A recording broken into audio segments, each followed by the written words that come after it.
So next we will move on to miscellaneous series and some techniques to solve them.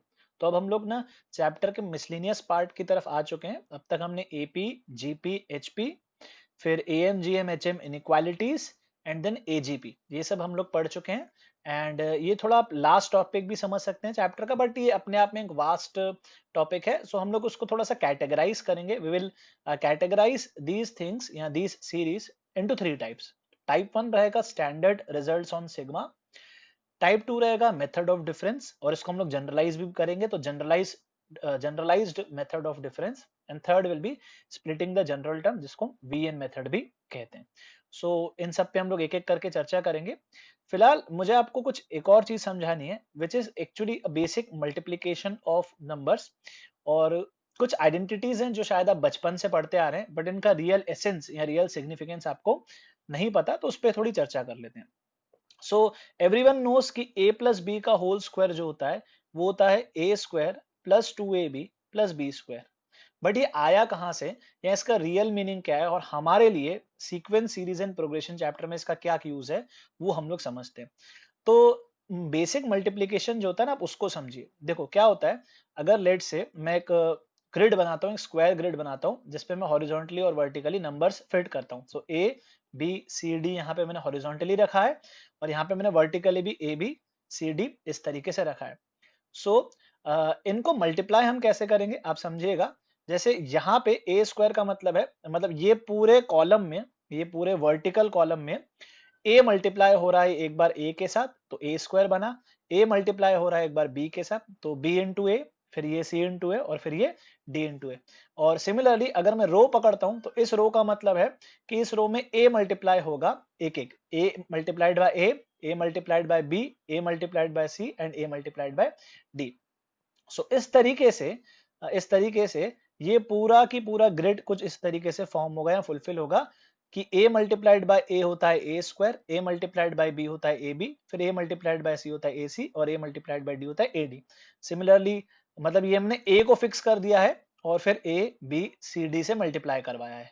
Then हम लोग b fix करेंगे, फिर से हम लोग a से b से c से और d से मल्टीप्लाई करेंगे तो कुछ टर्म्स बनेगी। Now what does this mean, तो ये मैं थोड़ा आपको ज्योमेट्रिकली समझाने की कोशिश कर रहा था उनका स्ट्रक्चर। सो जब हम लोग कहते हैं कि a प्लस बी का होल स्क्वायर, तो एसेंशियली हम लोग क्या करते हैं, हम लोग a प्लस बी को a प्लस बी के साथ मल्टीप्लाई करते हैं। सो ये a दोनों के साथ मल्टीप्लाई होता है, a और b के साथ।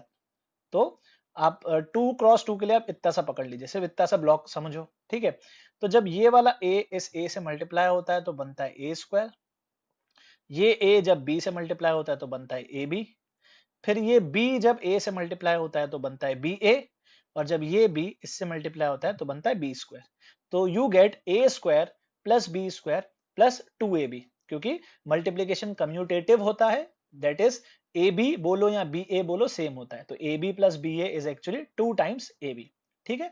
फिर इसी को हम लोग अगर रीअरेंज करके लिखना चाहें तो this result can be rearrange like this, मतलब जो ए और बी का प्रोडक्ट है मैं उसको बोल सकता हूं, आप लोग वेरीफाई कर सकते हैं कि a प्लस बी के होल स्क्वायर में से अगर हम ये डायगोनल वाली चीज निकाल देते हैं, डायगोनल वाली चीज का मतलब ए स्क्वायर प्लस बी स्क्वायर अगर हम निकाल देते हैं, मतलब ये दोनों एलिमेंट्स अगर ये मैं निकाल देता हूं a प्लस बी के होल स्क्वायर में से, तो मेरे पास 2ab बचता है, और 2 को भी मैं क्रॉस मल्टीप्लाई करके कह सकता हूं कि ab is equal to this, या वेरीफाई कर सकते हैं, ठीक है। अब इसी को 3 पे एक्सटेंड करते हैं। 3 पे एक्सटेंड करने का मतलब हम लोग एक तीसरा वेरिएबल भी ले लेते हैं abc। तो जब आप a प्लस बी प्लस सी का होल स्क्वायर करेंगे, करने हम हमेशा स्क्वायर ही वाले हैं, ठीक है, क्यूब फोर्थ पावर नहीं कर रहे हैं, हम लोग सिर्फ स्क्वायर पे ही स्टडी कर रहे हैं। तो जब ये a प्लस बी का स्क्वायर लिखता हूं मैं, इसका मतलब a plus B multiplied by A plus B होगा, करेक्ट। सेम ये a तीनों के साथ मल्टीप्लाई होगा, फिर ये b तीनों के साथ मल्टीप्लाई होगा, और फिर c के साथ भी सेम यही कहानी। तो जब मैं ये सब करूंगा तो मेरे पास क्या बनेगा, ठीक, तो मेरे पास बनेगा A square plus B square plus C square, ठीक है, हम लोग अभी 3 वेरिएबल पे बात कर रहे हैं इतना, ठीक, A square plus B square plus C square, फिर 2 टाइम्स मुझे ए बी मिलेगा, 2 टाइम्स मुझे बी सी मिलेगा, और 2 टाइम्स मुझे सी ए मिलेगा। And you all know the formula for this thing, है ना, A square plus B square plus C square plus 2ab plus 2bc plus 2ca। Similarly मैं इसको रीअरेंज करके लिख रहा हूं, अगर मैं इस एक्सप्रेशन में से ए स्क्वायर बी स्क्वायर और सी स्क्वायर को सब्ट्रैक्ट कर देता हूं तो I will get 2 times of A B plus B C plus C, और 2 को भी मैंने क्रॉस मल्टीप्लाई करके रीअरेंज करके लिख लिया। तो I think now you can verify कि yes sir we accept that this is correct. अब मैं ये सब आपको क्यों बता रहा हूँ, क्योंकि आपने बचपन में 2 वेरिएबल के लिए पढ़ा है, 3 वेरिएबल के लिए पढ़ा है, इससे ज्यादा नहीं पढ़ा है आपने, 4 वेरिएबल 5 वेरिएबल के लिए नहीं पढ़ा है। So you can generalize this fact that this is also valid for any number of variables. तो अब हम लोग 4 पे बात करते हैं, ठीक है। तो a plus B plus C plus D का जो स्क्वायर होगा वो क्या होना चाहिए, इसी लॉजिक से A square plus B square plus C square plus D square, correct. फिर you will get 2 times of AB, 2 times of AC, 2 times of AD, AB, AC, AD, ठीक। फिर 2 times of BC, 2 times of BD and 2 times of CD, ठीक। मैंने इस particular order में क्यों बताया ये आप फिर से समझिएगा और देखिएगा। मैंने इसी ऑर्डर में क्यों बोला, ए के साथ बी, ए के साथ सी, ए के साथ डी, ए को फिक्स करके, फिर बी के साथ सी, बी के साथ डी, और मैंने बी ए नहीं बोला है क्योंकि ए बी ले चुका हूं तो बी ए हो चुका है, सी के साथ डी, ठीक। ये आपने पढ़ा था थ्योरी ऑफ इक्वेशंस में जब आप क्वाड्रेटिक इक्वेशन पढ़ रहे थे। इस पूरे चीज को हम लोग क्या कहते हैं, 2 at a time. Please remember, recall, in quadratic of equations chapter in theory of equations आपने इसको पढ़ा है 2 एट अ टाइम। वो हम लोग पढ़ते थे ना 1 eight a time, 2 at a time, 3 eight a time. तो ये जो होता है इसको हम लोग शॉर्टकट में बोलते हैं 2 एट अ टाइम। दो दो के जितने पेयर बन सकते हैं वो ले लिए जाते हैं। So in general 2 at a time जो सम होता है वो निकाला जा सकता है इस जनरलाइज्ड वर्जन से। जो जनरलाइज्ड वर्जन क्या है, वो है square of the sum minus sum of the square. मैं रिपीट करता हूं, मैं ये तीनों स्टेटमेंट जो लिखे हैं इसको इंग्लिश में, लैंग्वेज में बोल रहा हूं, ठीक है। ये एक्चुअली क्या लिखा है, कोई भी, इसको हम जनरलाइज कर रहे हैं, for any numbers 2 at a time, for any numbers 2 at a time की जो वैल्यू होती है, 2 एट अ टाइम की जो वैल्यू होती है, it is actually square of sum minus sum of square, sum of squares by 2। समझे? जो भी नंबर्स हैं, जैसे ये ले लेते हैं, है ना, ये ले लेते हैं 3 वाला, एबीसी 3 नंबर है, तो स्क्वायर ऑफ द सम मतलब जो नंबर्स का सम होगा उसका square, minus sum of the squares मतलब जो इंडिविजुअल नंबर्स हैं उनको पहले स्क्वायर कर लो और उनका सम ले लो, होल डिवाइड बाय 2। तो याद रखने का तरीका है square of sum minus sum of square whole divide by 2। तो ये लैंग्वेज में याद रखने का तरीका है। बट अगर आपको ये पूरा एक्सप्लेनेशन या पूरा प्रोटोकॉल समझ में आ गया है तो आई थिंक आपको कुछ रटने की जरूरत नहीं पड़ेगी। आप लोग इसको इस स्ट्रक्चर को समझ लोगे। और मैं तो बोलता हूँ भैया ये छोटे छोटे एग्जांपल याद रखा करो। जैसे ये 2 वाला आपको क्रिस्टल क्लियर समझ में आता है, 3 वाला आपको क्रिस्टल क्लियर समझ में आता है क्योंकि आप बचपन से ये फॉर्मूले पढ़ते आ रहे हो, बस उसी को रीअरेंज करके लिखा हुआ है, ठीक है।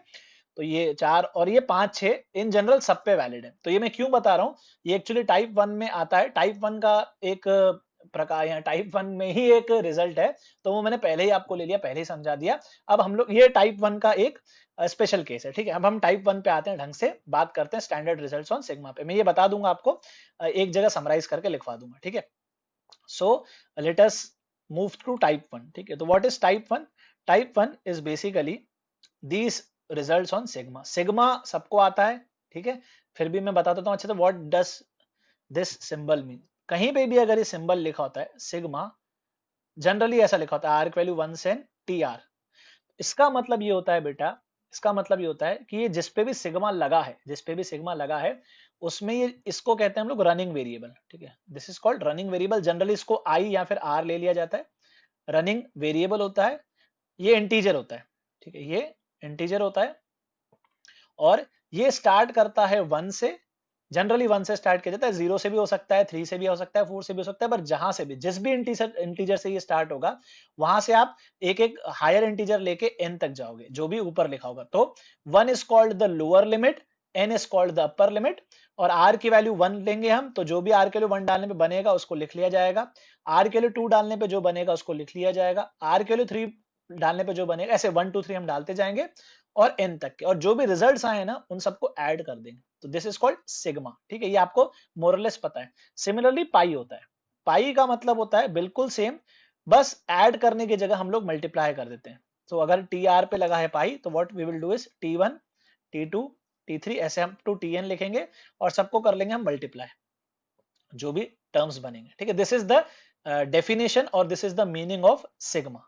ठीक, नाउ इस पे कुछ रिजल्ट्स। सो इसके लिए सिग्मा की प्रॉपर्टीज, सबसे पहली प्रॉपर्टी, सिग्मा जो है एडिशन और सब्ट्रैक्शन में स्प्लिट हो जाता है।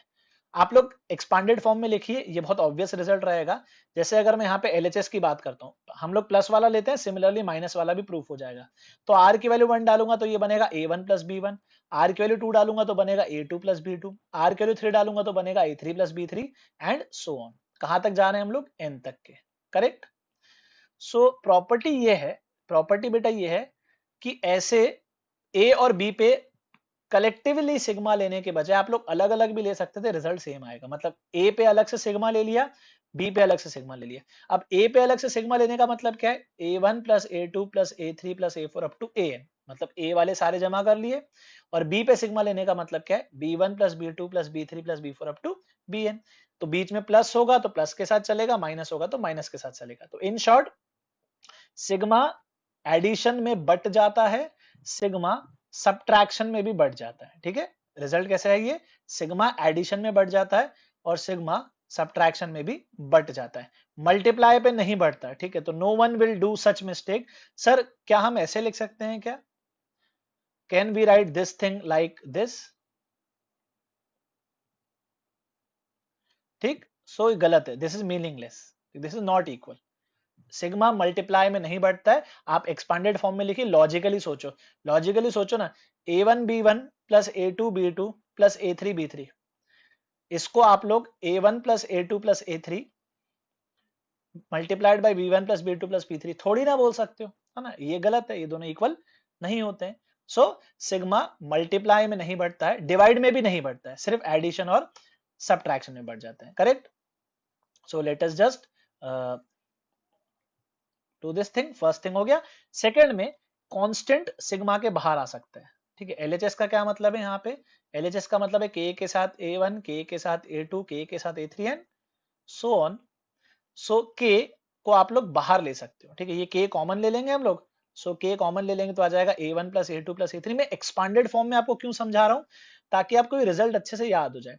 सो अपने लिए सेकेंड रिजल्ट क्या है कि कोई भी कांस्टेंट को हम लोग सिग्मा से बाहर ले सकते हैं। मतलब ये कांस्टेंट के है, इसके अंदर आर नहीं छुपा, this is independent of running variable.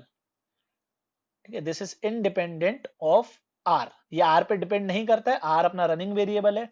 तो अगर ये रनिंग वेरिएबल पे डिपेंड नहीं करता, सो आप इसको सिग्मा के बाहर ले सकते हो। ठीक है, आप सिग्मा के बाहर इसको कॉमन ले लोगे, सेम डिवाइड में भी रहेगा। ओके, नाउ एडिशन पे बात करते हैं। इसमें कुछ लोग कंफ्यूज होते हैं तो मैं आपको समझा देता हूं। ठीक है, सिग्मा के where r is running from 1 से n, तो इसका मतलब क्या है? सर जो भी एक्सप्रेशन है ना, उसमें आप आर की वैल्यू डालिए 1।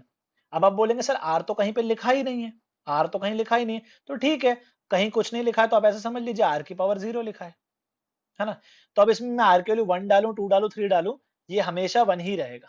करेक्ट, मतलब आर की वैल्यू आप कुछ भी डालिए, आंसर इसका के ही आने वाला है, इसका आंसर के ही आने वाला है। सो आर की वैल्यू 1 डालने पे क्या बनता है? के। आर की वैल्यू 2 डालने पे क्या बनता है? के। आर की वैल्यू 3 डालने पे क्या बनता है? के। ऐसा हम कितनी बार करेंगे? n टाइम्स, है ना? सो दिस इज एक्चुअली n के। मतलब अगर मैं एक्सपांडेड फॉर्म में ऐसा लिखता हूं सिग्मा, सपोज मैं ऐसा लिखता हूं आर की वैल्यू 1 से लेके n, मैं यहां लिखता हूं r प्लस 5। सो आप लोग क्या करते हो? आर की वैल्यू 1 डालते हो, आर की वैल्यू 2 डालते हो, आर की वैल्यू 3 डालते हो और जो भी नंबर्स बनते हैं उनको ऐड करते हो। सपोज यहाँ पे आर होता ही नहीं, तो मैं क्या बोलूंगा? आर की वैल्यू 1 डालो, तो आप बोलेंगे सर आर तो है ही नहीं, तो मैं बोलूंगा ठीक है, कुछ मत, मतलब आर की वैल्यू 1 डालने पे ये 5 ही रहेगा, आर कहीं है ही नहीं ना कुछ वैल्यू डालने के लिए, तो ये 5 रहेगा। फिर आर की वैल्यू 2 डालेंगे तब भी ये 5 रहेगा, आर की वैल्यू 3 डालेंगे तब भी ये 5 रहेगा। सो द पॉइंट इज, अगर आर दिख रहा है तो वैल्यू डाल लो, नहीं दिख रहा है तो जो है एज इट इज रहेगा। So sigma on any constant के बेसिकली मींस वही कांस्टेंट ऐड होते जाएगा n टाइम्स। ठीक है, this is third result. Now fourth, fifth and sixth results are very important results. ठीक है, इसको आप लोग बिल्कुल दिमाग में फिट कर लो, very very very important results. और इस पे IIT JEE में क्वेश्चंस आते हैं, आ चुके हैं और आते रहेंगे। और इस पे क्या कहते हैं, ये one of the very most important results है इस चैप्टर का। तो इसको आप लोग ऐसे भी बोल सकते हो, sum of first and natural numbers, sum of squares of first and natural numbers, sum of cubes of first and natural numbers. ठीक है, तो आई थिंक फोर्थ वाला रिजल्ट तो मैंने एपी के टाइम पे बता दिया था ना, एपी से हमने इसको डिराइव भी कर लिया था। सो ये हम लोग पहले ले चुके हैं, n+1/2, ये आपके लिए नया है, n+1 2n+1/6। ठीक है, अनदर वेरी इंपॉर्टेंट रिजल्ट। और ये होता है, इसको हम लोग ऐसे याद नहीं रखते, ठीक है, इसको हम लोग कैसे याद रखते हैं, n+1/2 का होल स्क्वायर, याद रखने में आसानी होती है। देखो वही है ना, क्यों, क्योंकि सर इसका आता है n+1/2 तो उसी का स्क्वायर है, इत्तेफाक से, और कोई मतलब कोइंसिडेंस है जस्ट कि दिखने में कुछ कुछ वैसा ही है, तो ऐसे याद रहता है। अच्छा, एक और चीज आप नोटिस करना, यहाँ पे जनरल टर्म लीनियर है तो समेशन क्वाड्रेटिक आया है, जनरल टर्म क्वाड्रेटिक है r² तो आंसर क्यूबिक आया, ये क्यूबिक है, देखना 3 लीनियर फैक्टर्स हैं, ठीक है, r³ जनरल टर्म क्यूबिक आया है तो समेशन 4th डिग्री में आया, मतलब किसी भी nth डिग्री, किसी भी nth डिग्री का जनरल टर्म है तो उसका समेशन लेने पे 1 डिग्री बढ़ जाती है। मतलब एक सीरीज है, अगर उसका जनरल टर्म एक पॉलिनोमियल है, ठीक है, tn की बात कर रहा हूं मैं, अगर उसका general term polynomial of degree k है, suppose polynomial of degree k है, तो उसका जो Sn होगा, उस सीरीज का जो Sn होगा वो भी एक पॉलिनोमियल होगा, पॉलिनोमियल ऑफ डिग्री k+1 होगा। ठीक है, एक डेप्थ की बात बता रहा हूं, ठीक है, इतनी काम में तो नहीं आएगी, जस्ट फॉर नॉलेज।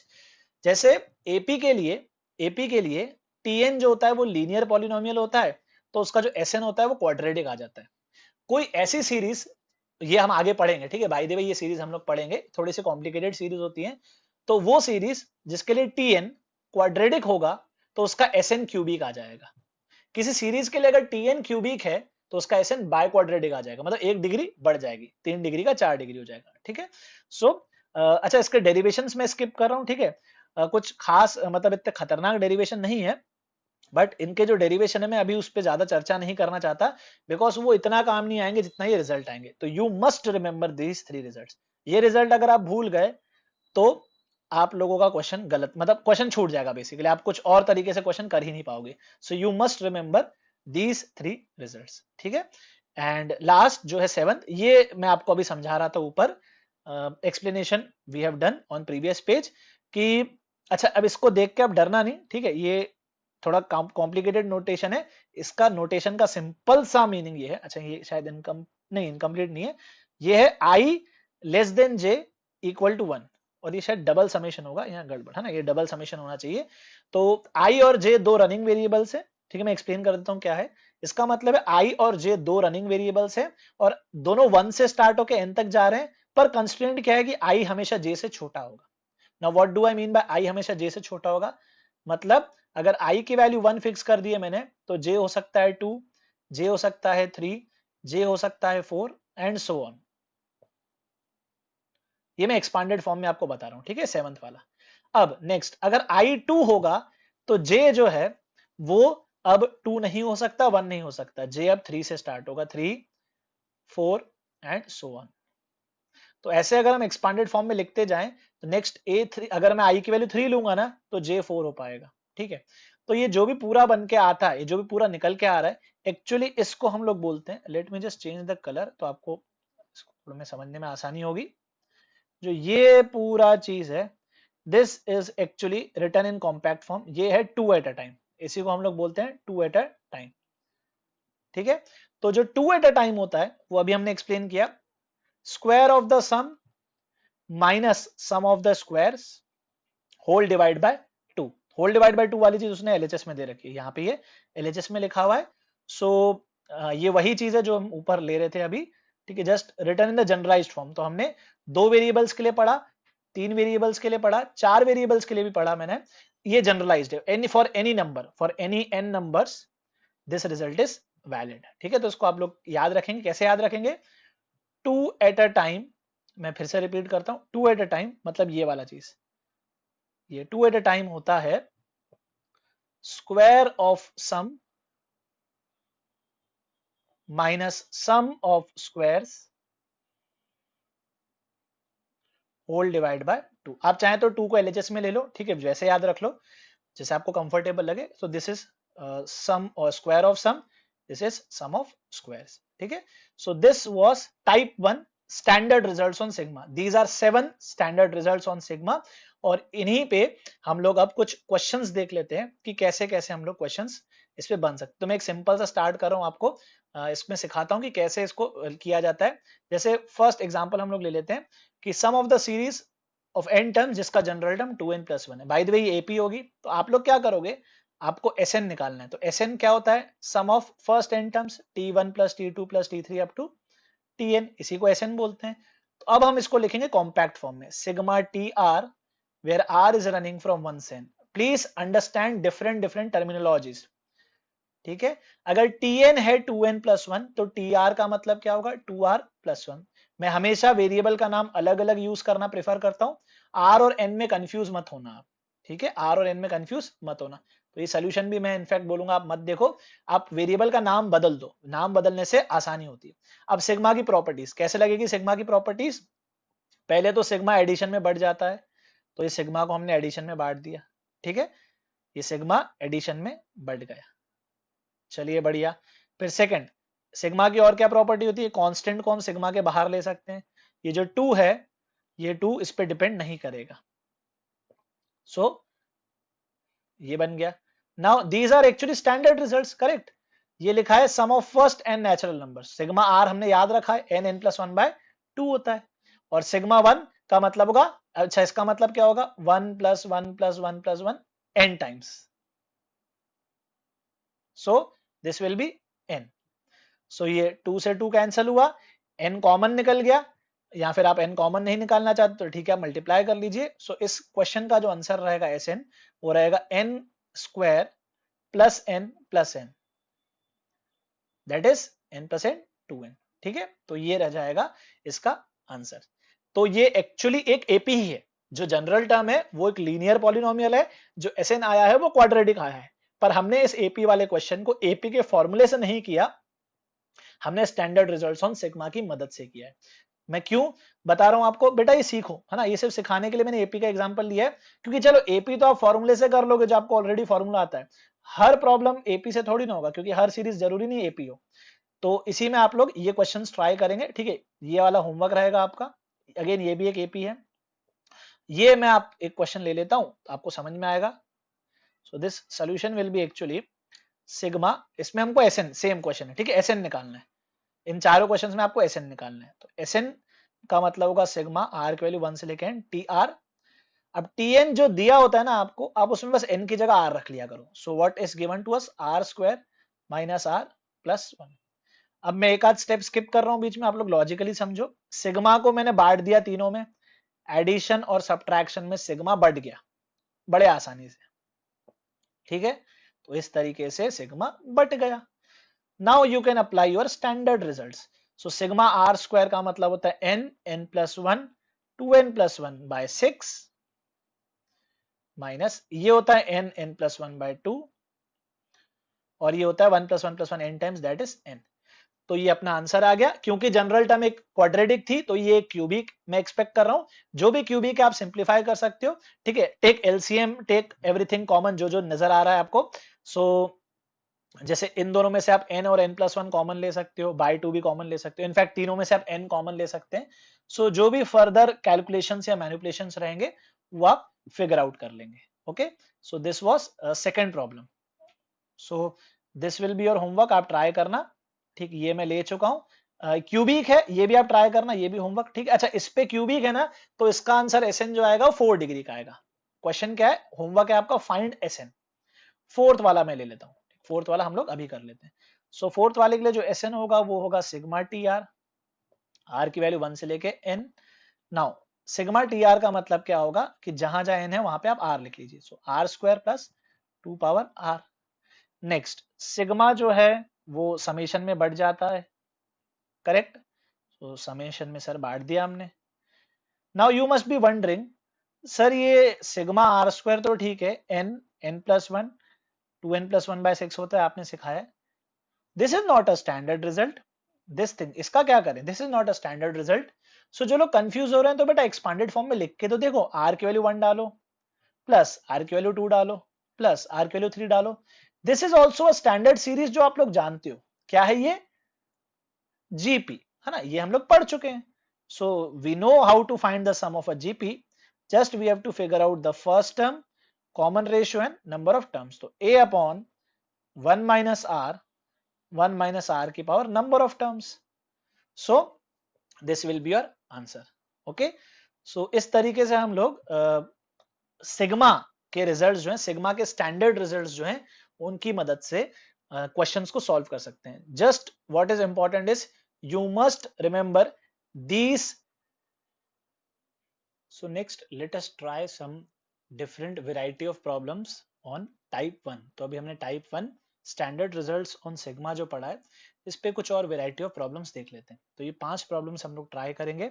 देख के आपको घबराना नहीं है, आपको इन प्रॉब्लम्स का मतलब समझना है, and you have to think that how can we use our standard results on such problems. ठीक है, सो फर्स्ट से हम लोग स्टार्ट करते हैं। ठीक, फर्स्ट जो है प्रॉब्लम, इसको सॉल्व करने के दो तरीके मुझे दिख रहे हैं। फर्स्ट इज कि हम लोग अपने स्टैंडर्ड रिजल्ट्स को कैसे यूज करें। तो ये लिखा है 31 square 32 square up to 50 square. ठीक, तो अपना प्रॉब्लम क्या है, सम ऑफ स्क्वायर ही दे रखा है, बट गिनती 31 से शुरू की है, एंड वी नो दैट कि सर हमारे जो स्टैंडर्ड रिजल्ट्स हैं वो तो 1 से स्टार्ट होते हैं। मतलब अपने 3 स्टैंडर्ड रिजल्ट्स थे ना, sum of squares of first n natural number, sum of cubes of first n natural numbers, या direct sum of first and natural number. तो हमें 1 से स्टार्ट करने की आदत है। सो इसीलिए हम क्या करेंगे, हम लोग ऐड और सब्ट्रैक्ट कर देंगे। So basically I am adding 1 square plus 2 square plus 3 square plus 4 square up to ये 50 स्क्वायर तक हम ले लेंगे। ठीक, तो हमें ये निकालना आता है। तो हमारे पास 31 से 50 दे रखा है, सो 1 से 30 जिसकी कमी है वो हम ऐड और सब्ट्रैक्ट कर लेंगे। सो बेसिकली गिवन सीरीज या given question can be rewritten as something like this. तो 1 square plus 2 square plus 3 square up to 30 square, ये हम लोग ओरिजिनल क्वेश्चन में ऐड और सब्ट्रैक्ट कर लेंगे। ठीक है, इसमें हमने ऐड और सब्ट्रैक्ट कर लिया है, तो ओरिजिनल सीरीज ही रही है, बट फायदा क्या हुआ इससे कि अब हम ये दोनों चीजें निकाल पाएंगे।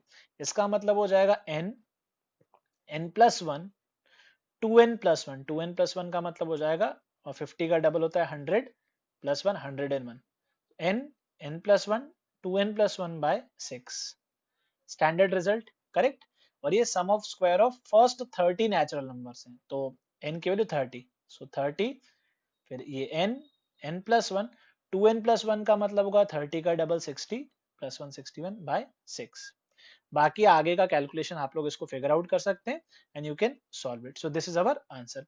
अल्टरनेट अप्रोच एक मुझे ये भी नजर आ रहा है कि मैं इसको ऐसे भी सोच सकता हूँ कि मुझे जनरल टर्म लिखनी है। ठीक है, तो मैं ऐसा बोल सकता हूँ कि sir this is r square, but the problem is r is not starting from 1। R हम लोग 1 से स्टार्ट करना पसंद करते हैं, सॉरी 31 से स्टार्ट कर रहे हैं ना। So r is starting from 31 से लेके 50।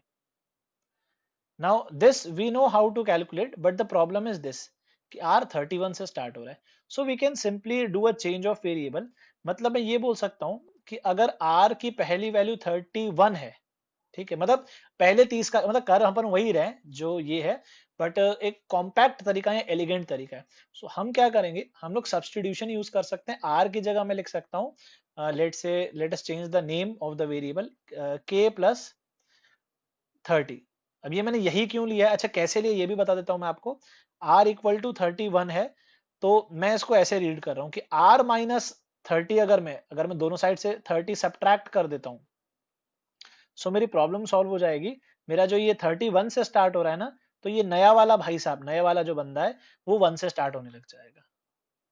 सो this is the trick by which I have thought of this substitution. मतलब मैं इसको k बोलना पसंद करूंगा, मतलब इसको हम लोग एक नया नाम दे देंगे कि r माइनस 30 को हम k बोलेंगे, तो r is equal to 30 plus k। इस तरीके से सोचा जाता है। और इसका फायदा क्या हुआ, इसका फायदा ये हुआ बेटा कि अब आप सोचिए कि r की वैल्यू अगर 31 है, मतलब अगर r जो है अपना, ये जब 31, 32, 33 ये वैल्यू लेता जाएगा, तो उस समय पे k क्या क्या वैल्यू लेगा अकॉर्डिंग टू दिस इक्वेशन। सो जब r की वैल्यू 31 होगी तब k को 1 होना पड़ेगा, जब r की वैल्यू 32 होगी तो k को 2 होना पड़ेगा, r की वैल्यू 33 पे k को 3 होना पड़ेगा, और r कहां तक जा रहा है 50 तक, तो जब r 50 रहा होगा तब k 20 रहा होगा। So our question will become actually sigma k पे k की वैल्यू 1 से लेकर 20, this is called change of variable, और r की जगह हम लिख लेंगे k प्लस 30 का whole square. Now normal properties of sigma हम लोग लगा लेंगे और बेसिक रिजल्ट्स जो हम जानते हैं। सो this will B k square plus 60k plus 900, ठीक। नाउ इसको हम बांट भी सकते हैं, तो सिग्मा k स्क्वायर अलग हो जाएगा प्लस एक एक करके मैं फटाफट प्रॉपर्टीज लगा रहा हूं, तो मैं पहले सिग्मा को 60k में बांटा और मैंने 60 को बाहर भी निकाल लिया, और सिग्मा 900, ठीक है। तो इसको आप आगे सॉल्व कर सकते हैं, ये हम लोग कर चुके हैं। ये हो जाएगा 20 21 41/6 प्लस ये हो जाएगा 20 21/2, और ये हो जाएगा 900 प्लस 900 प्लस 900 लिखा 20 टाइम्स। सो दिखने में दोनों आंसर अलग अलग लग रहे हैं, बट एक्चुअली सिंप्लीफाई करने पे सेम नंबर देंगे। तो मैंने आपको क्यों दो तरीके बताए, बेटा मल्टी चॉइस मल्टी करेक्ट में ऐसे फंसा सकता है कि मल्टी चॉइस मल्टी करेक्ट में एक ऑप्शन ऐसा दे देगा और एक ऑप्शन ऐसा दे देगा, दिखने में दोनों बहुत अलग अलग हैं, but these two are actually the same numbers, ठीक है। वो बहुत बड़ा नंबर होगा कैलकुलेट करने जाएंगे अगर, बट द कॉन्सेप्ट इज आपको सारे तरीके समझ में आने चाहिए, ठीक है। So this was the first problem जिसको हम लोग ऐसे टैकल कर सकते हैं। Now moving on to the second problem. Second problem में भी कुछ ऐसा ही है। सेकंड प्रॉब्लम एक्चुअली आप लोग तो अब समझ ही गए होंगे कि कैसे करना है। कुछ लोग अब सजेस्ट करेंगे सर ऑड वाले हैं तो इवन वालों की कमी है, so what we will do is we will just add and subtract them. तो हम लोग क्या करेंगे, जिसकी कमी है उनको ऐड कर देंगे। तो ये हमने जो जो ऐड किया उसको सब्ट्रैक्ट भी करना पड़ेगा। सो सब्ट्रैक्ट होगा 2 square 4 square 6 square and so on this. So ये हो जाएगा 100 101 201/6 माइनस, अब इसमें क्या होगा, ये होता है 1 इंटू 2 का स्क्वायर, ये होता है 2 इंटू 2 का स्क्वायर, ये होता है 3 इंटू 2 का स्क्वायर। मैं ऐसा क्यों लिख रहा हूं, बेसिकली हम इसमें से पूरा 2 स्क्वायर कॉमन ले सकते हैं। तो 2 स्क्वायर कॉमन लेने के बाद लिखा है ये 1 square plus 2 square plus 3 square up to 100 का मतलब होगा 50 into 2 plus 50 square. So this term is actually 4 into 50 51 101/6। बाकी का कैलकुलेशन आप फिगर आउट कर सकते हैं या ऐसे भी छोड़ सकते हैं। आई थिंक कुछ कॉमन वॉमन में निकल रहा है ना, 101/6 कॉमन निकल जाएगा and so on. So this is one of the approach, but I am not a big fan of this approach, ठीक है। मुझे ये ऐड सब्ट्रैक्ट करना इतना कुछ खास पसंद नहीं है इसमें। I would suggest you alternate method. Now what is alternate method, जैसे हमने फर्स्ट में किया था, actually it is a proper method which is called general term. लिख लो, आप हमेशा टीएन निकालने की कोशिश करो और फिर सिग्मा ले लेंगे हम इसके ऊपर, तो हमें एसएन मिल जाएगा, है ना। कुछ क्वेश्चंस किए थे हमने थोड़ी देर पहले उसी तरीके से। तो अब आप सोचिए, क्योंकि हर प्रॉब्लम में आप ये ऐड सब्ट्रैक्ट वाला लॉजिक नहीं लगा पाओगे, जैसे थर्ड वाले प्रॉब्लम में ऐड सब्ट्रैक्ट वाला लॉजिक फेल हो जाएगा। So you must understand this general term वाला तरीका। सो जनरल टर्म का लॉजिक आप लोग बताइए, जनरल टर्म जज कर सकते हैं व्हाट इज टीएन या टीआर। स्क्वायर्स को तो अभी आप इग्नोर मारो, तो 1 3 5 अप टू 19, तो ये ऑड नंबर से एपी है।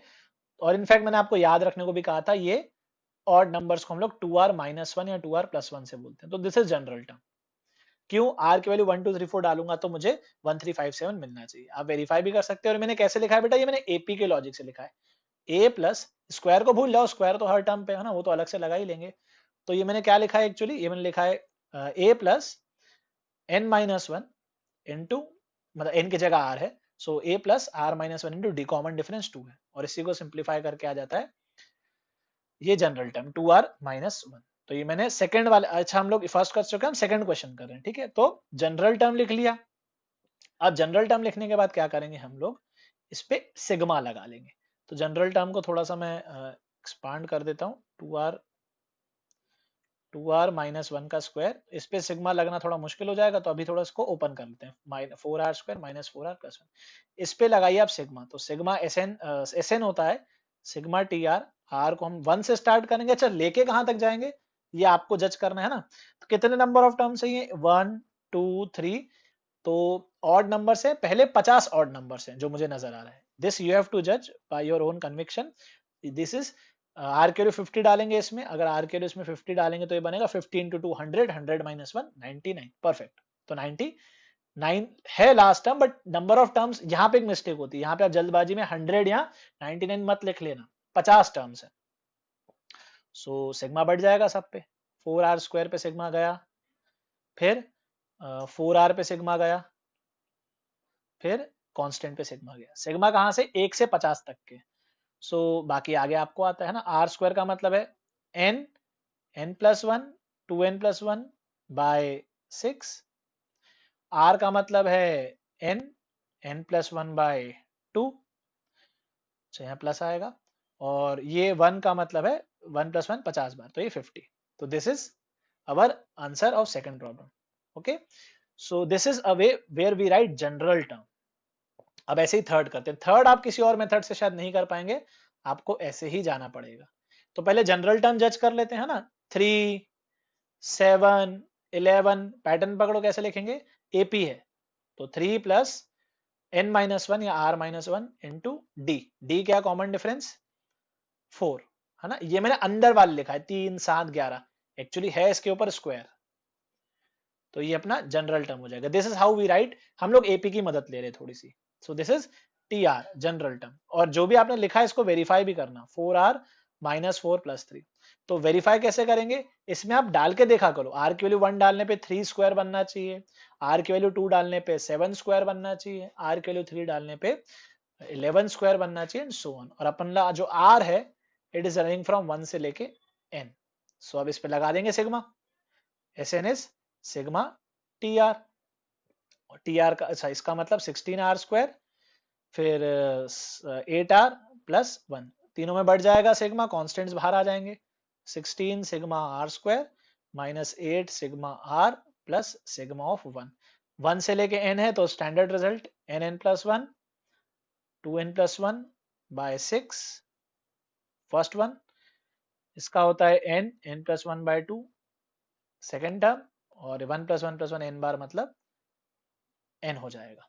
सो एक्चुअली हम लोग क्या करना है, अपने स्टैंडर्ड रिजल्ट्स को यूज करना आना चाहिए। और जो क्वेश्चन होगा वो आपको ये बताएगा नहीं कि भाई साहब सिग्मा से करना है मुझे, ये आपको सोचना है कि how do we manipulate the question. Basically general term लिखना होता है। आप जनरल टर्म अगर लिखना सीख गए तो आप लोग इसको अपने स्टैंडर्ड रिजल्ट्स ऑन सिग्मा से कर लेंगे। This are actually problems on type 1। Fourth problem देखते हैं, है ना। फोर्थ प्रॉब्लम का जनरल टर्म आप लोग बताइए, 1 2 3 ऐसे चलता जाएगा। तो आई थिंक पहला तो एक r तो है ही, है ना, ये r 1 2 3 4 बनता जा रहा है।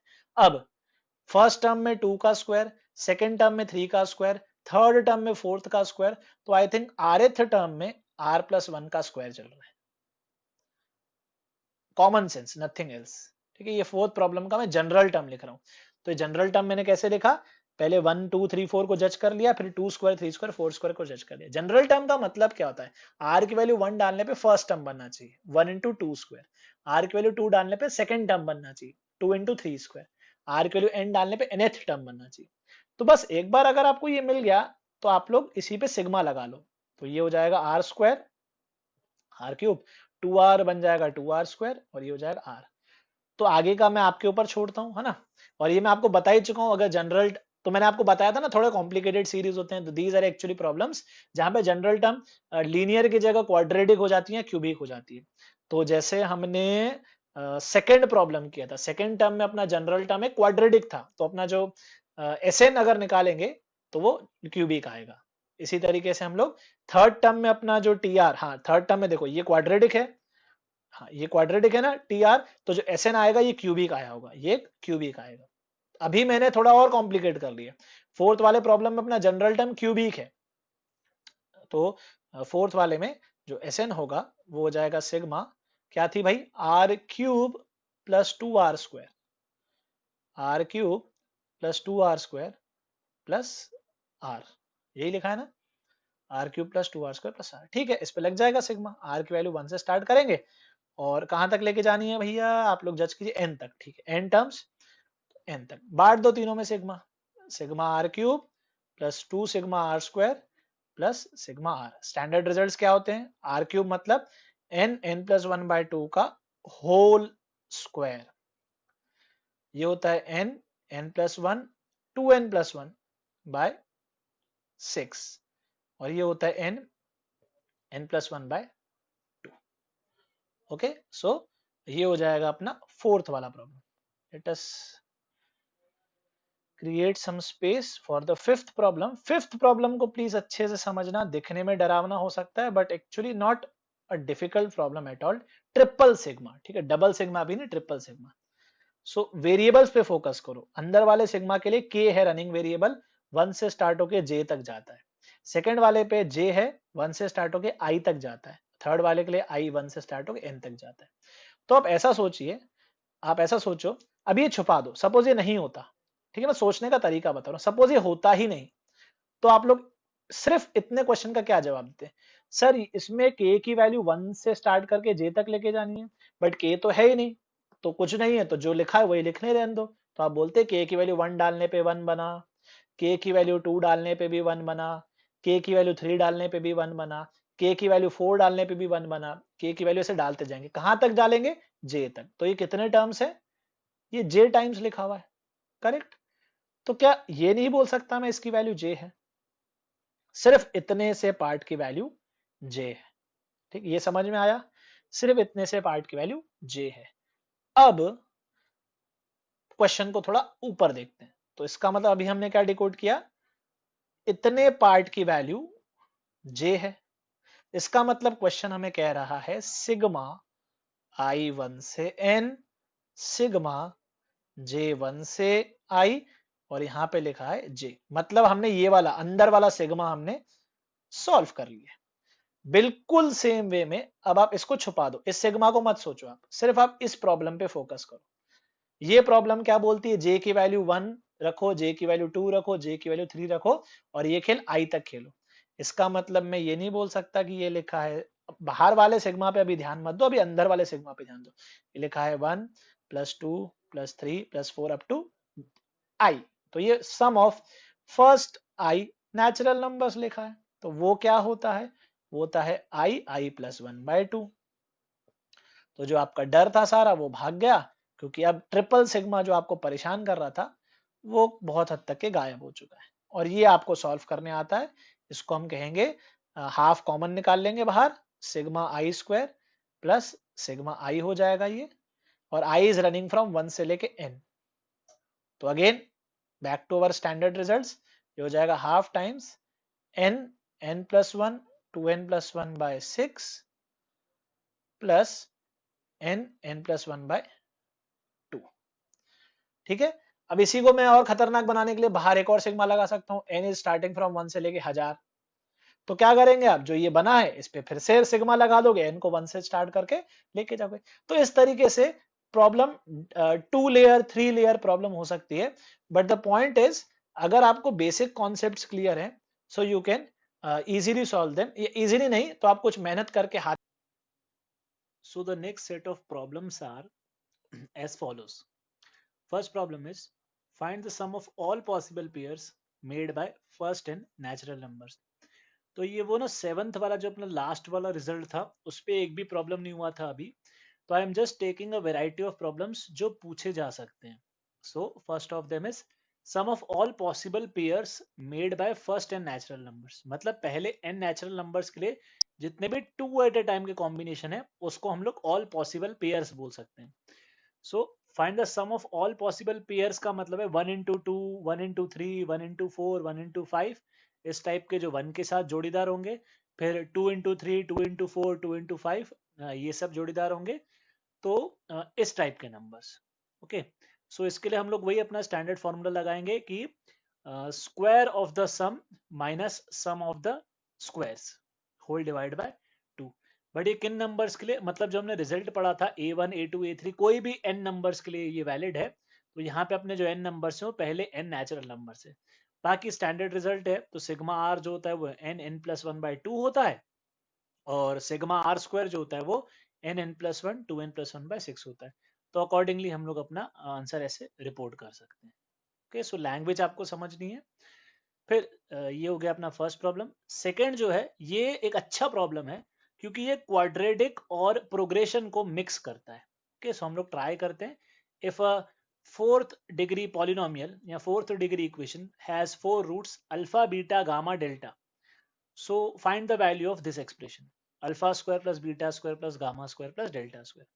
तो कैसे अप्रोच करेंगे हम इस प्रॉब्लम को, क्योंकि हम लोग रिजल्ट जानते हैं जो टू एट अ टाइम होता है, जो टू एट अ टाइम होता है वो होता है सम ऑफ स्क्वायर्स, सॉरी, ये होता है स्क्वायर ऑफ द सम, मतलब alpha plus beta plus gamma plus delta का जो स्क्वायर होगा सम का, माइनस, और जो alpha square plus beta square plus gamma square plus delta square, इसमें से ये सब्ट्रैक्ट कर देंगे और होल डिवाइड बाय टू करेंगे तो हमें टू एट अ टाइम मिलना चाहिए। अब आपको तो थ्योरी ऑफ इक्वेशन से पता ही है रिजल्ट, जो टू एट अ टाइम होता है उसको हम लोग जज करते हैं कोएफिशिएंट ऑफ एक्स स्क्वायर, मतलब दो कदम, यहाँ से दो कदम की दूरी पे होता है विद अ पॉजिटिव साइन, क्योंकि टू एट अ टाइम। तो ये हो जाएगा 3/2, करेक्ट, ये 3/2 with a plus sign. Then जो सम ऑफ रूट्स होता है जिसको वन एट अ टाइम कहते हैं हम लोग, वो होता है coefficient of x cube upon coefficient of x power 4 with a negative sign, क्योंकि वन एट अ टाइम है। सो ये सम ऑफ रूट्स हो जाएगा 9/2, 9/2 यहाँ लिखा है इसका स्क्वायर, और ये जो है alpha square plus beta square plus gamma square plus delta square, इसी को हम लोग एस बोल देते हैं, हमें एस की वैल्यू निकालनी है। सो इस तरीके से हम लोग अपना आंसर फिगर आउट कर सकते हैं। तो थ्योरी ऑफ इक्वेशंस जो आपने पढ़ा है क्वाड्रेटिक चैप्टर में, उसके एप्लीकेशन को इसके साथ मिक्स किया गया है टू एट अ टाइम वाले कॉन्सेप्ट के साथ। तो this is how we can find it.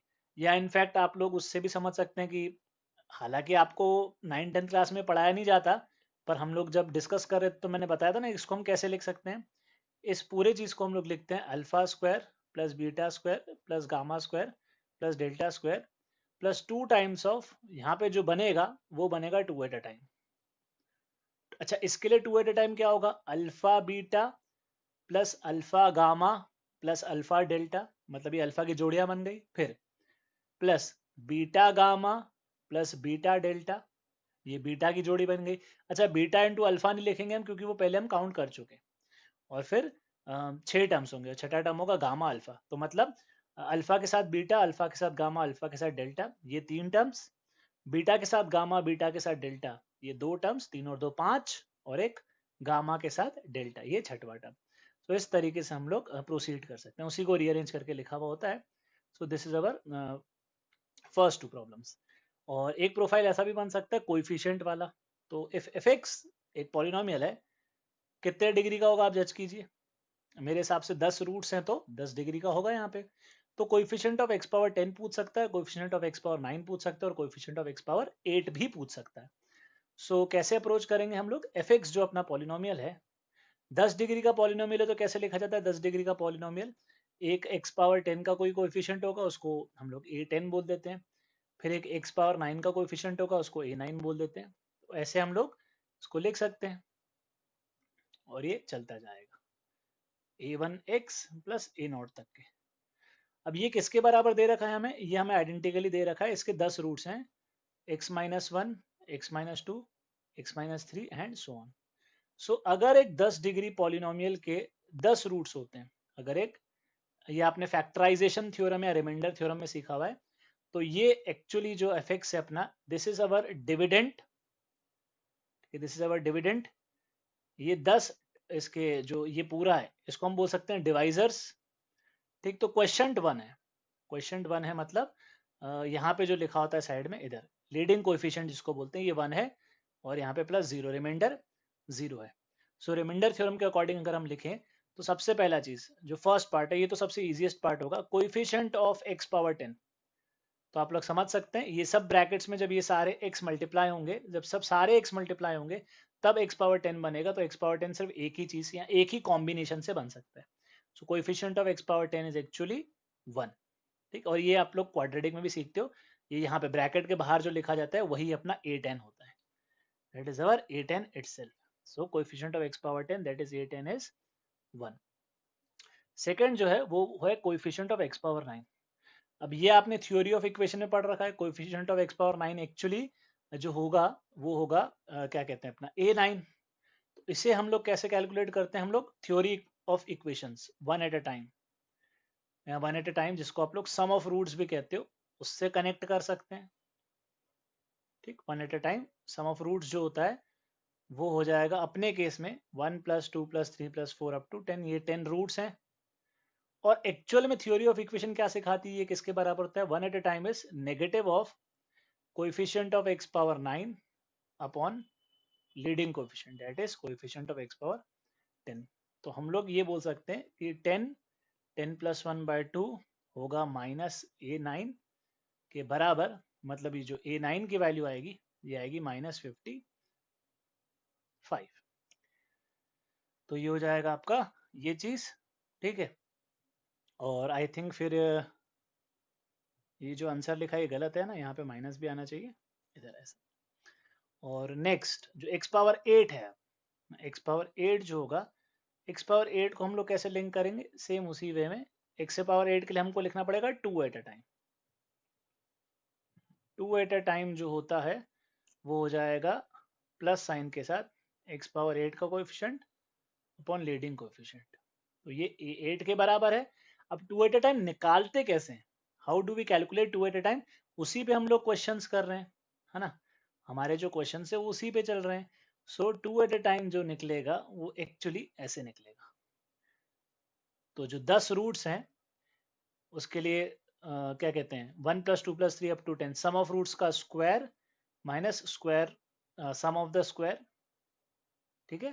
तो square of sum minus sum of square whole divide by 2. इस लॉजिक से हम लोग कैलकुलेट कर लेंगे 2 एट अ टाइम की वैल्यू. ये जो भी नंबर आता है, ठीक है, कैलकुलेट करने की जरूरत नहीं है, जो भी नंबर आता है बड़ा सा वही अपना x पावर ये अपना a8 होगा, x पावर 8 का कोएफिशिएंट होगा. सो this is how different varieties बन सकती है आपके 2 एट अ टाइम वाले प्रॉब्लम के लिए ना. तो मैंने 3 वेराइटी लिए, उसमें तीनों कवर कर लिया. थोड़ा क्वाड्रेटिक भी आ सकता है, थ्योरी ऑफ इक्वेशन भी आ सकता है, और एक नॉर्मल कॉमन लैंग्वेज प्रॉब्लम्स भी आ सकते हैं, दैट इज वर्ड प्रॉब्लम्स. सो आगे कंटिन्यू करते हैं, है ना. एक ऐसा प्रोफाइल भी बनता है जो सोल्यूशन नहीं देखेंगे, ठीक है. पहले आप वीडियो को पॉज करके खुद भी ट्राई कीजिए प्रॉब्लम, फिर आप सोल्यूशन देख सकते हैं. सो नेक्स्ट क्वेश्चन है, एक सीरीज दे रखी है और बोल रखा है कि ये LHS जो है ये किसी एक्सप्रेशन के बराबर है पर इवन वाले केस में. तो ये एक और प्रोफाइल है. दिस समेशन इज यहाँ this series is equal to n+1 का square by 2 if n is even, then find the sum of series if n is odd.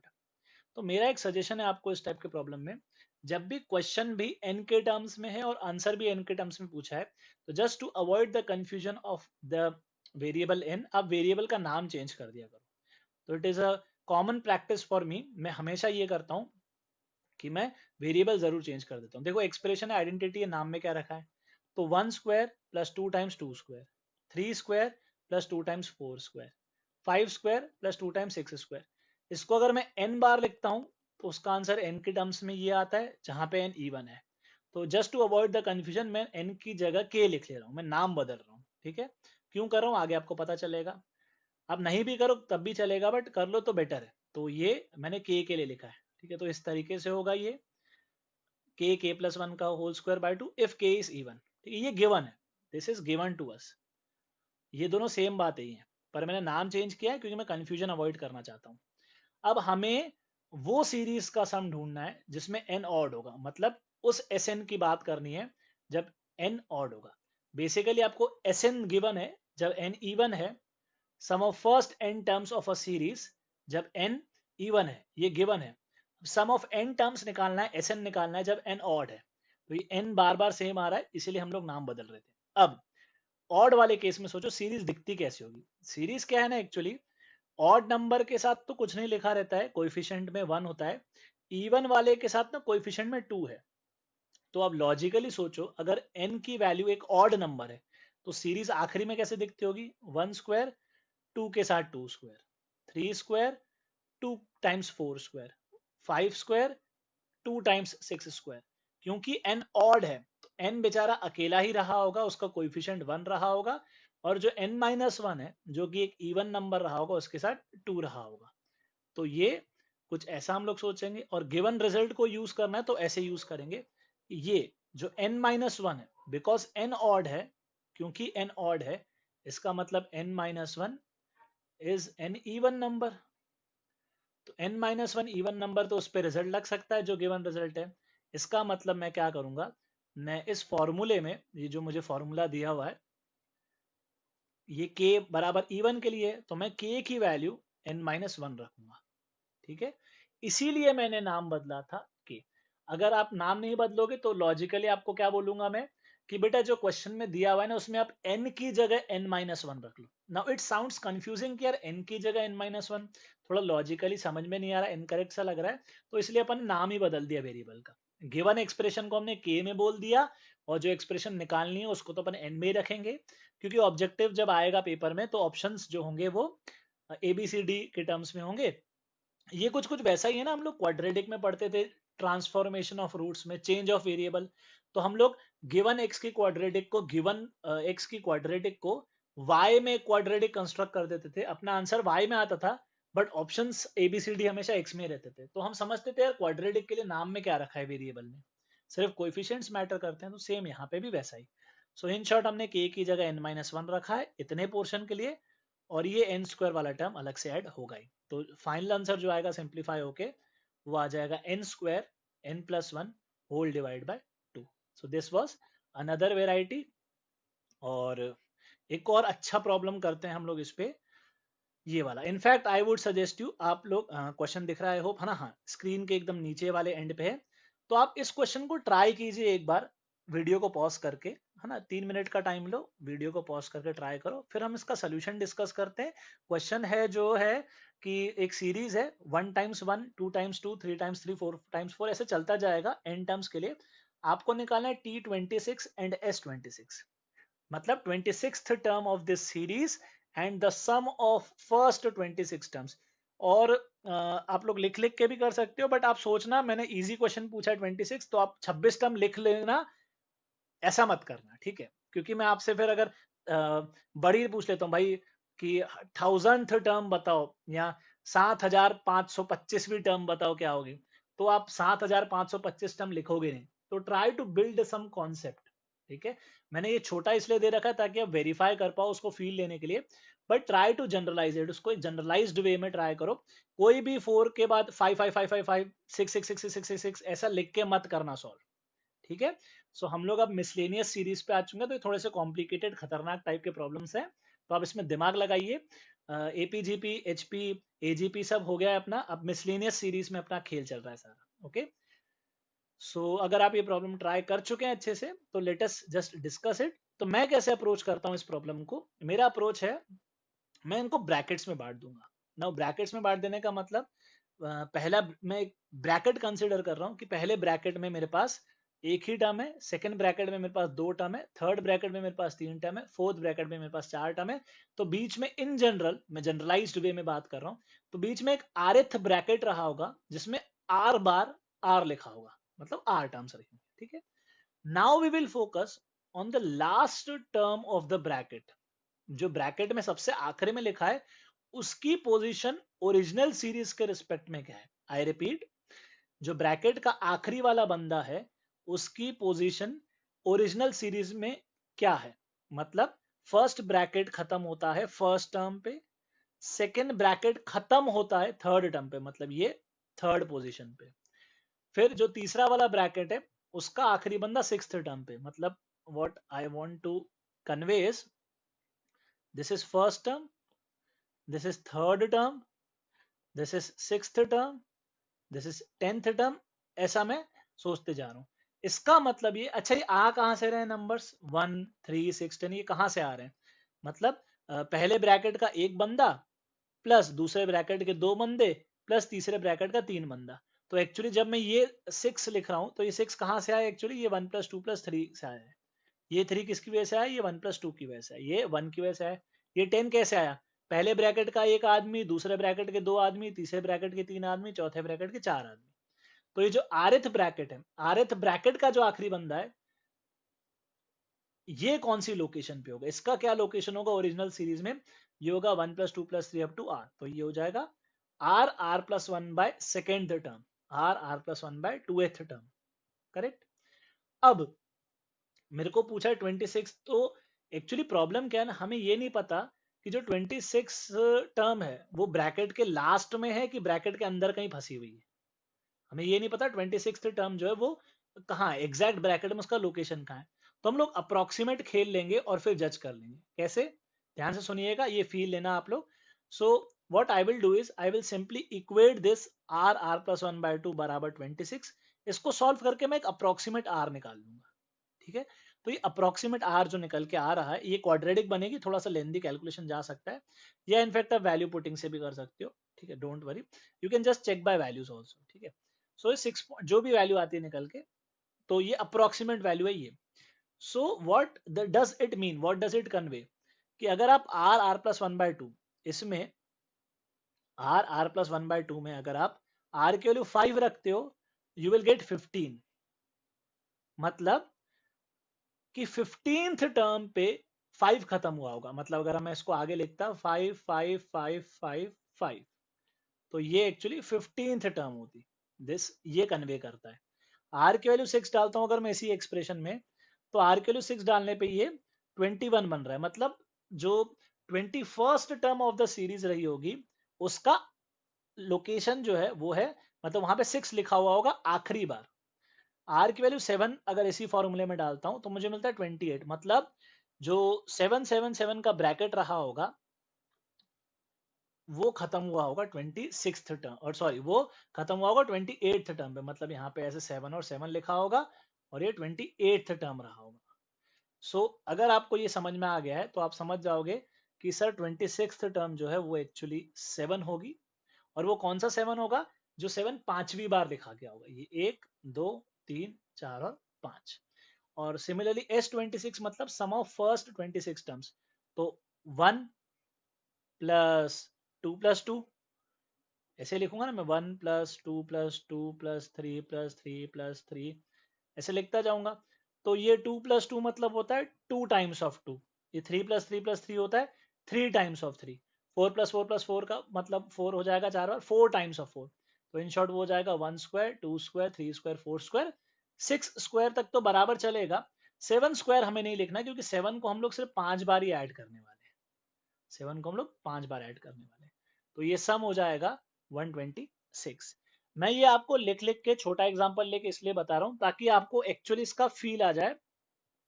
अब आप इसको जनरलाइज्ड वे में सोचिए, आप इसको सोचिए कि अगर अगर मैं आपसे पूछता T26 की जगह मैं आपसे कोई दूर का पूछ लेता number, let's say I asked you what is the 1000th term, भाई इस सीरीज में 1000th टर्म कौन सी है। So what would you have done is actually आपने निकाला होता r plus one by two को, आपने जैसे अभी 26 से इक्वेट किया ना वैसे आप इसको 1000 से इक्वेट करते, फिर आप बोलते आर प्लस वन की वैल्यू हो जाएगी 2000, और फिर आप सोचते कि आर में क्या सेट करूं, तो मैं हिट एंड ट्राई से बोलता हूं अगर मैं आर को 10 रखता हूं तो 10 × 11 बनता है 110, ये तो बहुत छोटा है, हमें 2000 तक जाना है ना, तो और बड़ा लेना पड़ेगा। फिर मैं आर की वैल्यू थोड़ी 10 की जगह बड़ी लेता तो मैं 20 लेके देखता, 20 × 21, तो ये हो जाएगा 420, तो अभी भी अपन दूर है तो बहुत बड़ा ले लेते हैं, 50 ले लेते हैं। आप क्वाड्रेटिक भी सॉल्व कर सकते हो बट क्वाड्रेटिक में यार वो मतलब कैलकुलेशन बड़ी हो जाएगी, तो मैं हिट एंड ट्राई से सोच रहा हूँ। सो 51 इंटू ये देख लेते हैं, 51 इंटू 50 का मतलब हो जाएगा 2550, तो थोड़ा सा आगे निकल गए हम लोग, 40 पे देख लें, कर ही लेते हैं, ठीक है, अच्छा क्वेश्चन पूछ लिया मैंने, 40 पे देख लेते हैं, 40 इंटू 41 हो जाएगा 04164, तो 45 46 के आसपास कहीं ये मामला फंस रहा होगा, तो एक बार 45 लेके देख लेते हैं। सो इस तरीके से आपको अप्रोक्सीमेटली जज करना है, ठीक है। अब ये भी थोड़ा सा बड़ा कैलकुलेशन है बट क्या हम इसको अप्रोक्सीमेटली कैलकुलेट कर सकते हैं, तो ऐसा कर लेते हैं, इसको 90 कर लेते हैं, डबल कर लेते हैं, उसको आधा कर लेते हैं। सो 2 3 में से ये माइनस कर दूंगा मैं, सो 2070 ओके, थोड़ा सा आगे निकल गया, तो 44 है, मतलब आर की वैल्यू जो है वो 44 रही होगी। ये सिर्फ मैं अप्रोक्सीमेट कैलकुलेशन मार रहा हूँ, 44 इंटू 45 जो है वो यहाँ पे मामला बैठ जा रहा है बराबर। सो इसको भी हम लोग आधा कर लेते हैं, इसको डबल कर लेते हैं। सो 22 इंटू 9, 9 इंटू 2 18, ओके 1980, ठीक है। सो ये जो नंबर आएगा, मतलब इस इक्वेशन से जो नंबर आएगा आर की वैल्यू, वो कुछ अप्रोक्सीमेटली आएगी 44 पॉइंट समथिंग, 44 पॉइंट समथिंग आएगी। और एग्जैक्ट 44 डालने पे, एग्जैक्ट 44 डालने पे ये जो आ रहा है 2000, यहाँ पे 1980 बन रहा है, ठीक है। और 45 डालने पे 2000 क्रॉस हो जा रहा है। दैट मीन्स इसका मतलब क्या निकलता है कि 44 ने अपना ब्रैकेट कंप्लीट कर लिया होगा, और जहां 44th का ब्रैकेट कंप्लीट हुआ होगा ना, जहां 44th का ब्रैकेट कंप्लीट हुआ होगा, वो वाला टर्म जो है वो 2000 के पहले रहा होगा।